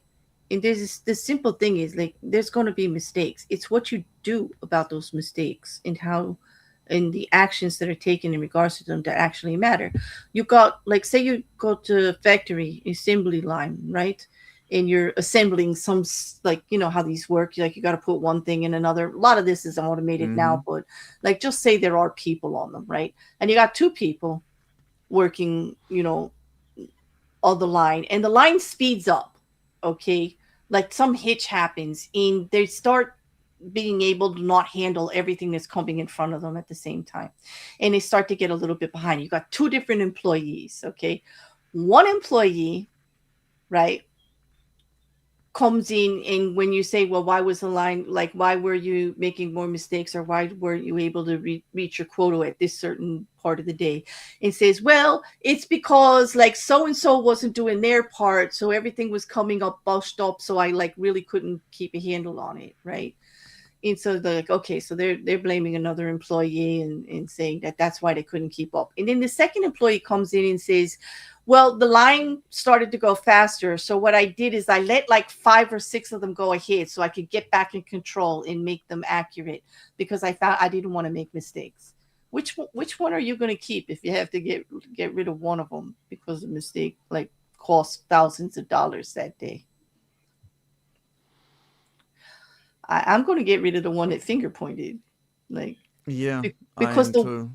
the one that actually tried to do something about it, even though it still costs money, it made sense what they said. They wanted less error, Mm, so they let five or six of the ones they should have handled go forward, so they had more control over the ones coming afterwards, right? In mm-hmm. that they were done properly, rather than mangle up the other ones, which were going to be unusable anyway.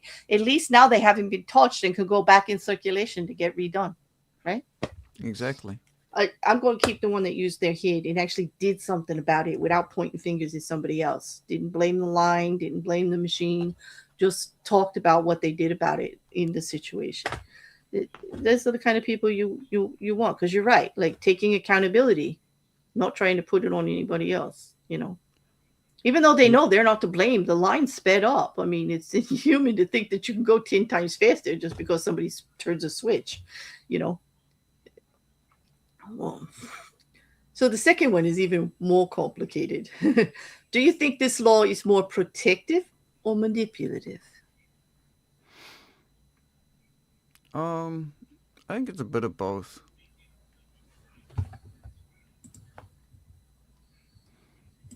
Because in a way, you are protecting your image and the overall, um, yeah, the overall image that you're putting forward. But at the same time, you are intentionally manipulating situations Mm-hmm. um, to essentially frame things in your favor. I I would have to agree with you there. I think it's both. It's protective for you and manipulative to others, right? Mm, Mm-hmm. So it serves its purpose as protection for you, your reputation, you know, your position, in yet it's manipulative to everybody else because you're using them for your own means. Like, exactly. yeah, yeah. I have to agree with that one. Yeah. Well, okay, so you want to do the next one? Mm-hmm. Okay. Um, The third one. can you remember a time at work or school when someone stayed clean while others took the blame? Okay, you skipped a few, but that's a good Oh, question. I did. Can you? Go ahead. I Can you remember a time? Yeah. um hmm no, actually I can't. Hmm. I used the story before about the HR person. Like that definitely one I remember because I actually instituted that. Um, and everybody involved didn't really question that the one with real power was the owner. it had hired all these people to do this, like the HR person Mm. to pull them all in line, you know. Um, let's see if anybody else.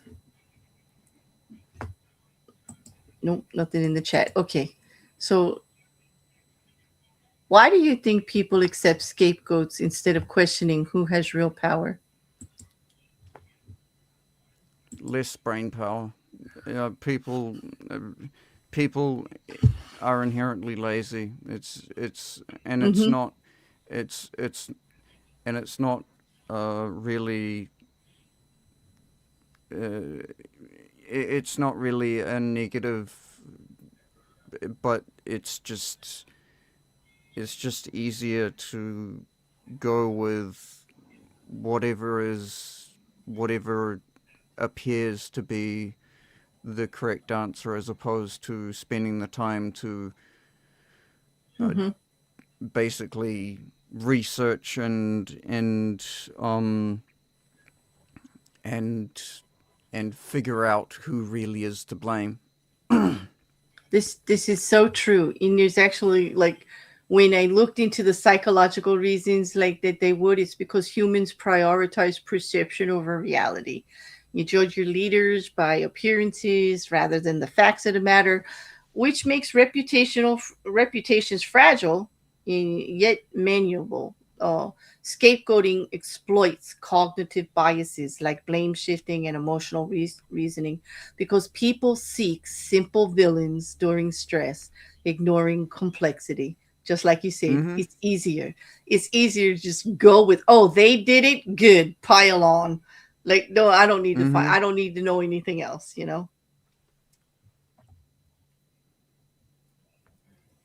then Uh, Grace has got a good point. Do they actually accept it, or do they just know they don't have enough power to fight back? Like in the first story where the guy got beheaded, and people kind of had an idea he wasn't the one that was responsible, but nobody said anything because they liked their heads, right? Yeah, valid mm. point there, Grace. Yeah, valid point. Yeah. Like, do they actually just accept it, or is they just not going to bother to say anything about it? They kind of get an idea that there might be more going on here, but are they really willing to put in the work to figure out what it is? In most cases, Well, not. Yeah. and some people just don't want to deal with the hassle of having to do that. And that's, to be honest, Yeah. that's perfectly fine. If you don't want to deal with the hassle of having to be the person to point these things out, then Mm-hmm. it's, I mean, Yes. When offered a solution, who's to say you always have to go looking for a better one? Like, yeah, if somebody is solving the problem for you, pointing the finger. This is what happened.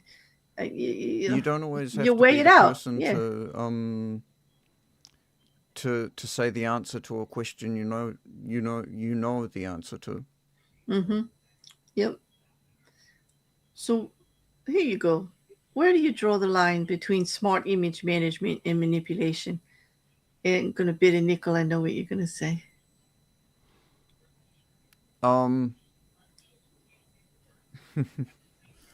to be honest, it just falls within it falls within the same sort of vibe as where your rights end where another's begin. If what you're doing is um inherently negative, detrimental to someone else's um situation, then you're basically manipulating them. Mm-hmm. Absolutely. I kind of knew that's where you were gonna go. Like, cause I Mm. have the same kind of answer. It's like intent. It's with intent and harm. Like Mm-hmm. how you intend. Like you can intend to keep your image good, to put only the good stuff out. But if in doing that there's some bad stuff and you're actually harming others, like by not addressing it and doing something, that's bad. That's definitely manipulation of the situation. Mm-hmm. There's nothing wrong with putting your best foot forward and building a good reputation. There's nothing wrong with that. Everybody wants to highlight the good things, okay? That's excellent. And you should. It's how you deal with the bad things, that can be the difference between, smart image management and manipulation. Um, Yes. can you think of a public figure who uses this law? Well, Do we want to stay monetized? nah, who cares? Go ahead. You're going to say the T word? Go ahead, say the T word. Go ahead. Well, to be fair, 90% of any bullheaded leader Mm-hmm. leaders basically. Because I But think the Trump is person, a is Trump, a yeah. good example. I think you're right. In I think that he uses it a lot. He's always pointing fingers. It's always somebody else's fault, including large numbers of people. Like everything that's wrong with America right now is the immigrants' fault. Did you know that? Everything. Mm-hmm. It has nothing to do with policies that we put in place years ago that actually caused this problem. It's just the immigrants themselves. It's a whole class of people. Like it's their fault. Mm-hmm. They did it. So there's a lot of blaming going on there. And he does very good. Like the people in his administration, like fire, move them, blame it on everybody else. Everybody takes the heat except for him. Like, it's never his fault because he's perfect. He does, like, he's the best of the best of the best. Of course he's perfect. I mean, of I course he's get it, perfect. and no harm to those that actually, support him. He is our president. Like, hey, but he's a politician. And I would say all politicians fall under public figures who use this law well. Also, big magnets in entrepreneurs like Jeff Bezos, like, the guy that runs Twitch, like whatever his name is, Dan Clancy. Oh, public figures who use this well. Hassan Abi, Asmin Gold, Ben Mm-hmm. Shapiro, Nick Fuentes, Candace Owens, okay, Alex Well, I Jones. think we can let Candace Owens go now because she's been seeing too many things in her dreams. Damn. I wish the aliens would just come take her away, like the ones in the UFO I ships. I think just the wish that would. aliens already have. I do. She's a pod person for Well, sure they right took her now. brain away at least. I don't know what's going on with that woman, but like I gave up trying to figure it out. I won't even watch it anymore. But I think most public figures are using this law well. That's how they get to where they are. Like absolutely. But Mm-hmm. when have you seen this kind of tactic backfire on a leader? I think with Trump, yes, because it's used too often. He never takes Mm-hmm. responsibility, and that's a problem. It backfires when you never take responsibility for anything, when you're always blaming someone else, when you're always finger pointing. And, Like I said, it makes them look like they don't have control of what's happening around them. exactly, like, isn't that the other side of the coin that you hear now when anybody's pushing back on the policies? They're like, well, you put them in charge, they weren't qualified for it, now they're messing up. And like, you can't just, like, blame everything on them when you should have known it was your decision to Mm-hmm. put them in charge of it. You're right, this is something that people point to. Same thing with all public influencers and everything out there, like the same thing. Yeah, just exactly. Well, yeah, we actually finished it reasonably Yeah, we did. because all I have is the reversal now.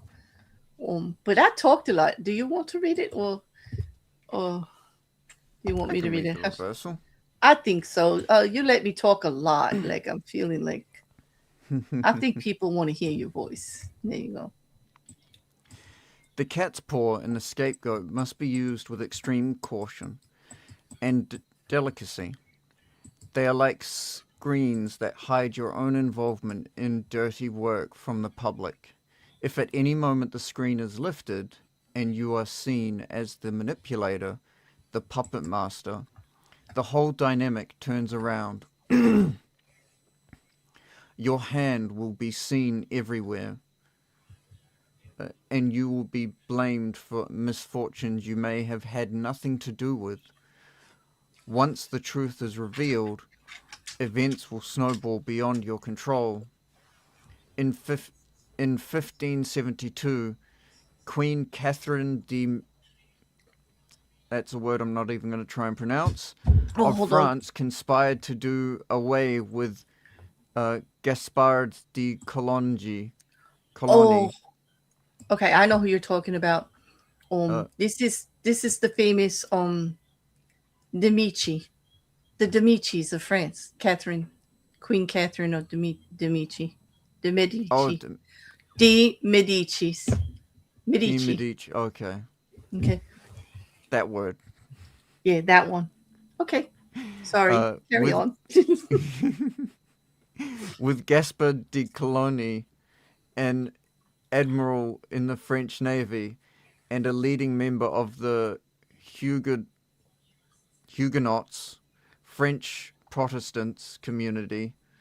Colony was close to Catherine's son, Charles the Ninth, and she feared his growing influence on the young king. So she arranged for a member of the Grus family, one of the most powerful royal clans in France, to assassinate him.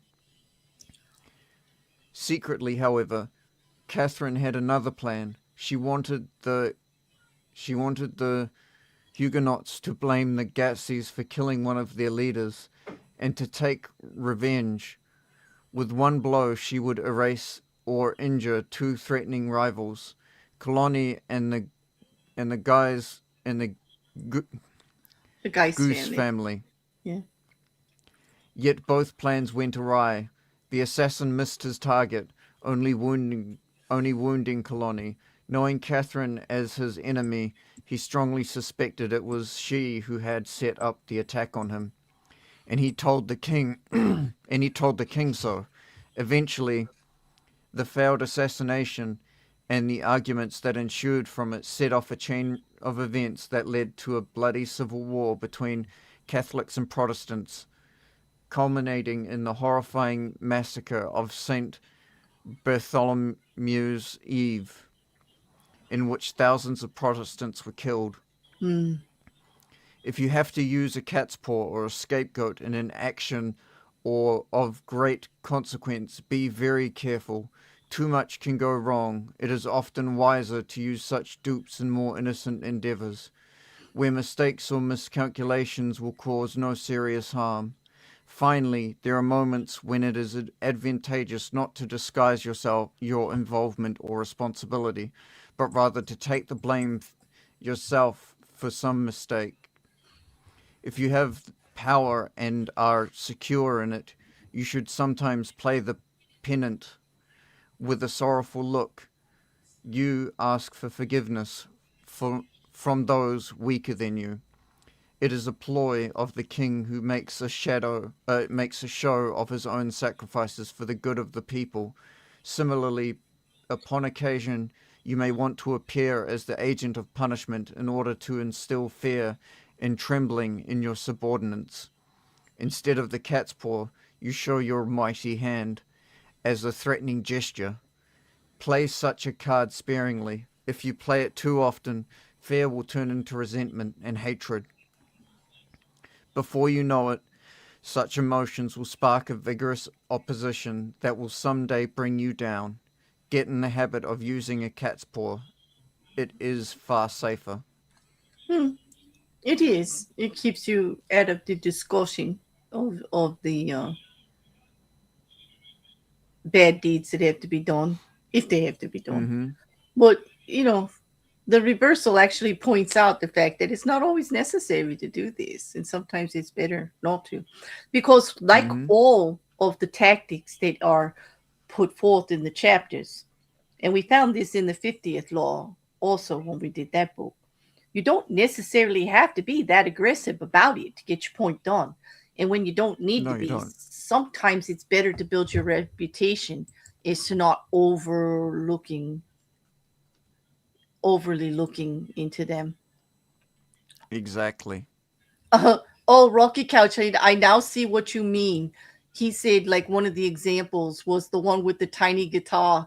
And I thought he meant Tiny Tim, but he means Colleen Bassinger when she did the ukulele apology that was the toxic Oh, gossip yeah. train. Yeah, yes. Thank you, Rocky Couch. I had forgot about her. How could I forget about her like I did? Okay. Mm. The issue, I think, with this rule is that it is easier than ever to investigate claims made, and it's easy to catch someone trying to pass the buck. Bingo!